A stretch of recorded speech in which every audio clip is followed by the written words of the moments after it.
একদম ধাবা স্টাইলে যদি তড়কা বানাতে চাও ঠিক এইভাবে বানিয়ে নাও বন্ধুরা। খেতে হবে দুর্দান্ত, মুখ থেকে ছাড়বে না। একদম ধাবা স্টাইলে, ধাবাকেও যেন হার মানিয়ে দেবে। তো সবাই পুরো ভিডিওটা দেখতে থাকো, আশা করছি তোমাদের সকলের খুব ভালো লাগবে বা পছন্দ হবে। প্রথমেই নিয়ে নিয়েছি সবুজ মুগ। এই সবুজ মুগটা কিন্তু আমি ওভারনাইটের জন্য ভিজাতে রেখে দিয়েছিলাম, খুব ভালো করে ধুয়ে তারপর ভিজাতে দিয়েছিলাম। তোমাদের হাতে যদি সময় না থাকে তাহলে কিন্তু 4 থেকে 5 ঘন্টা ভিজিয়ে রেখে দিতে পারো। এবার কুকারের মধ্যে সবুজ মুগটাকে দিয়ে তার মধ্যে দিয়ে দিয়েছি 2টো আলু। আলুগুলো কেটে নিয়েছি আর দিয়ে দিলাম কয়েকটা কাঁচা লঙ্কা, 4টে মতো কাঁচা লঙ্কা দিয়েছি আর 1 চামচ মতো লবণ দিয়ে দিলাম। এবার ঢাকনা বন্ধ করে 6 থেকে 7টা সিটি মেরে নেব। এখানে নিয়েছি 2টো ডিম, আজকে তরকাটা বানাবো ডিম দিয়ে। আর এদিকে নিয়ে নিয়েছি পেঁয়াজ, টমেটো লম্বা লম্বা করে কেটে নিয়েছি। ধনে পাতাটাও কিন্তু একদম কুচিয়ে নিয়েছি। 2টো তেজপাতা আর 1টা শুকনো লঙ্কা নিয়েছি। আর এদিকে বাটিতে নিয়েছি আদা রসুনটা কিন্তু কুড়িয়ে নিয়েছি, বেটে নিইনি। এদিকে কড়া বসিয়ে দিয়েছি। কড়াটা বেশ ভালো করে গরম হয়ে গেলে ওর মধ্যে দিয়ে দিলাম সর্ষের তেল। এবার তেলটাকেও বেশ ভালো করে গরম করে নিয়েছি। তারপর 2টো ডিম নিয়েছিলাম, ওই ডিম 2টো কিন্তু ভেঙে দিয়ে দিলাম। ডিম 2টো কিন্তু আগে ভেজে নেব। ডিমটা কিন্তু একদম ঝুরি ঝুরি করে ভেজে নেব। দিয়ে দিলাম স্বাদ মতো লবণ দিয়ে এবার একদম ঘেঁটে দেব। মানে যেরকম ঝুরি ঝুরি ভাজা হয়, ডিমের ভুজিয়া যেরকমভাবে বানানো হয় সেইভাবে কিন্তু আগে ভেজে নিচ্ছি। কিন্তু এখানটায় আমি হলুদ দিইনি, শুধুমাত্র লবণ দিয়েই কিন্তু খুব ভালো করে ভেজে নেব, যতক্ষণ না আষ্টে গন্ধটা যাচ্ছে আর খুব ভালো করে ভাজা হচ্ছে। তো দেখো ডিমটা নামিয়ে নিয়েছি, ভাজা হয়ে গেছে। এবার ওই কড়াইয়ের মধ্যে আরেকটুখানি তেল দিয়ে দিলাম। কড়া তো গরম ছিল, সেই জন্য তেলটা গরম হতে একদম টাইম লাগেনি। এবার এর মধ্যে দিয়ে দিলাম কিছুটা পরিমাণে সাদা জিরে আর 2টো তেজপাতা, 1টা শুকনো লঙ্কা। ফোড়নটা খুব ভালো করে ভেজে নিয়েছি। খুব সুন্দর করে ভাজা হয়ে গেলে এবার কেটে রাখা পেঁয়াজগুলো আগে দিয়ে দেব। কেটে রাখা পেঁয়াজগুলো আগে কিন্তু ভেজে নেব। চলো পেঁয়াজটাকে আগে ভেজে নিই। গ্যাসের ফ্লেমটা স্লো টু মিডিয়ামে রেখে দিয়েছি। স্লো টু মিডিয়ামে রেখে কিন্তু আমি পেঁয়াজটাকে ভেজে নেব। গ্যাসের ফ্লেমটা হাই করলে আবার পেঁয়াজটা পুড়ে যাবে। এখানে দিয়ে দিচ্ছি কিছুটা পরিমাণে লবণ। যেহেতু আগে লবণ দেওয়া আছে সেই হিসেবেই কিন্তু লবণটা দিলাম, নইলে আবার লবণ বেশি হয়ে যাবে।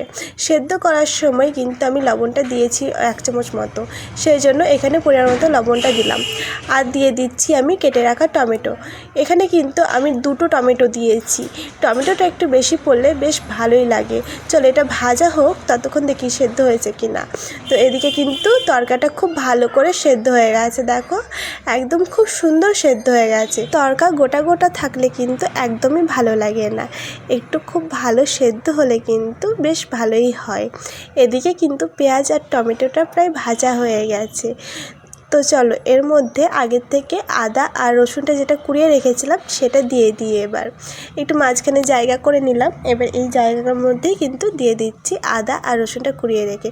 তোমরা চাইলে কিন্তু এটাকে একদম ছোট ছোট মানে কুচিয়েও দিতে পারো, যেটা একদম কুচোনো হয় সেইভাবে কুচিয়েও কিন্তু দিতে পারো, ওটাও বেশ ভালো লাগে, মুখে পড়লে বেশ ভালোই লাগে। আজকে আমি এটাকে কুড়িয়ে নিয়েছি। তো চলো আদা আর রসুনটা পেঁয়াজ টমেটোর সাথে একটু ভাজা ভাজা করে নিই। একটুখানি ভাজা ভাজা করতে হবে যতক্ষণ না রসুনের গন্ধটা যাচ্ছে। আদা তো বেশি ভাজা ভাজা করার দরকার নেই বা প্রয়োজন পড়ে না। তো দেখো এখানটা দিয়ে দিচ্ছি আমি গুঁড়ো মশলা বলতে দিয়ে দিলাম হলুদ গুঁড়ো, দিয়ে দিচ্ছি ধনে গুঁড়ো, আর একটুখানি দিয়ে দিলাম লঙ্কার গুঁড়ো, এটা কিন্তু ঝাল লঙ্কার গুঁড়ো। আর দিয়ে দিচ্ছি একটুখানি তড়কা মশলা আর সামান্য পরিমাণে জল দিয়ে খুব ভালো করে মশলাটাকে কষিয়ে নেব। যেহেতু এখানটায় গুঁড়ো মশলা আছে, পুড়ে যাবে বা লেগে যাবে, সেই জন্য কিন্তু আমি সামান্য পরিমাণে জল দিয়ে দিলাম। এবার কিন্তু খুব ভালো করে কষানো হবে আর খুব সুন্দর করে কিন্তু কষিয়ে নিতে হবে। যে কোনো রান্নার মশলা খুব ভালো করে কষালেই কিন্তু সেই রান্নার স্বাদ আসে বা পরিবর্তন হয়। ঠিক যতক্ষণ না তেলটা ছেড়ে আসে ঠিক ততক্ষণ কিন্তু কষাতে হবে। তো দেখো এদিকে শুকনো শুকনো হয়ে গেছিলো মশলাটা, সেজন্য কিন্তু আবারও সামান্য পরিমাণে জল দিয়ে আমি কষিয়ে নিচ্ছি। যতক্ষণ না তেলটা ছেড়ে আসবে ঠিক ততক্ষণ নাড়াচাড়া দিয়ে কষিয়ে নেব। গ্যাসের ফ্লেমটা একদম স্লো রেখে দিয়েছি, এতে কিন্তু মশলা কষানোটা খুব ভালোই হবে, লেগে যাবে না কড়ার সাথে। অনবরত নাড়াচাড়া দিয়ে নিচ্ছি, নইলে আবার কড়াতে লেগে যেতে পারে, সেই জন্য। তো দেখো তেল ছেড়ে দিয়েছে, খুব ভালো করে কষানো হয়ে গেছে। এবার আগের থেকে সেদ্ধ করে রাখা তরকা মানে সবুজ মুগ, আলু আর লঙ্কাগুলো দিয়ে দিলাম। এবার আর কি খুব ভালো করে মশলার সাথে মিক্স করে নিতে হবে। এটা কিন্তু একটু ঘন থাকলেই ভালো লাগে খেতে। আমি কিন্তু আরেকটু পরিমাণে জল দিয়েছি, খুব বেশি দিইনি, কারণ ঠান্ডা হলে তো আরও ঘন হয়ে যাবে, সেই জন্য।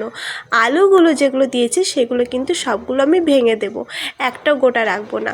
এই আলুটা দেওয়াতেও কিন্তু খুব ভালো আসে গ্রেভিটা, মানে মাখো মাখো ভাবটা খুব ভালো আসে, সেই জন্য কিন্তু আলুগুলো সব ভেঙে দিয়েছি। এরপর দিয়ে দিলাম আগের থেকে ভেজে রাখা ডিমের ভুজিয়াটা। এবার ডিমের ভুজিয়া দিয়ে আবারও খুব ভালো করে নাড়াচাড়া দিয়ে নেব। আমার রেসিপিটা যদি তোমাদের ভালো লেগে থাকে তাহলে কিন্তু একটা লাইক কমেন্ট শেয়ার করতে ভুলবে না বন্ধুরা। তোমাদের সুন্দর সুন্দর কমেন্ট কিন্তু আমাকে আরও উৎসাহ করে নতুন নতুন ভিডিও নিয়ে আসার জন্য। আর নতুনরা এরকম ঘরোয়া রেসিপি পেতে হলে কিন্তু আমার চ্যানেলটাকে সাবস্ক্রাইব করে আমার পাশে থেকো বন্ধুরা। তো খুব ভালো করে নাড়াচাড়া দিয়ে নিয়েছি। এবার এর মধ্যে দিয়ে দেবো আমি কেটে রাখা ধনেপাতা। ধনেপাতা দেওয়ার পর আমি এখানটায় দিয়ে দিচ্ছি ভাজা জিরে গুঁড়ো। এই ভাজা জিরে গুঁড়োটা দিলে কিন্তু একদম স্বাদ পরিবর্তন হয়ে যায়। যেই স্বাদটা আগে আসতো সেই স্বাদটা না এসে কিন্তু একটা দারুণ স্বাদের তৈরি হয়ে যায় এই তরকা। ব্যাস, আর কি চাই, আর কিচ্ছু লাগবে না। এবার খুব ভালো করে নাড়াচাড়া দিলেই কিন্তু একদম কমপ্লিট।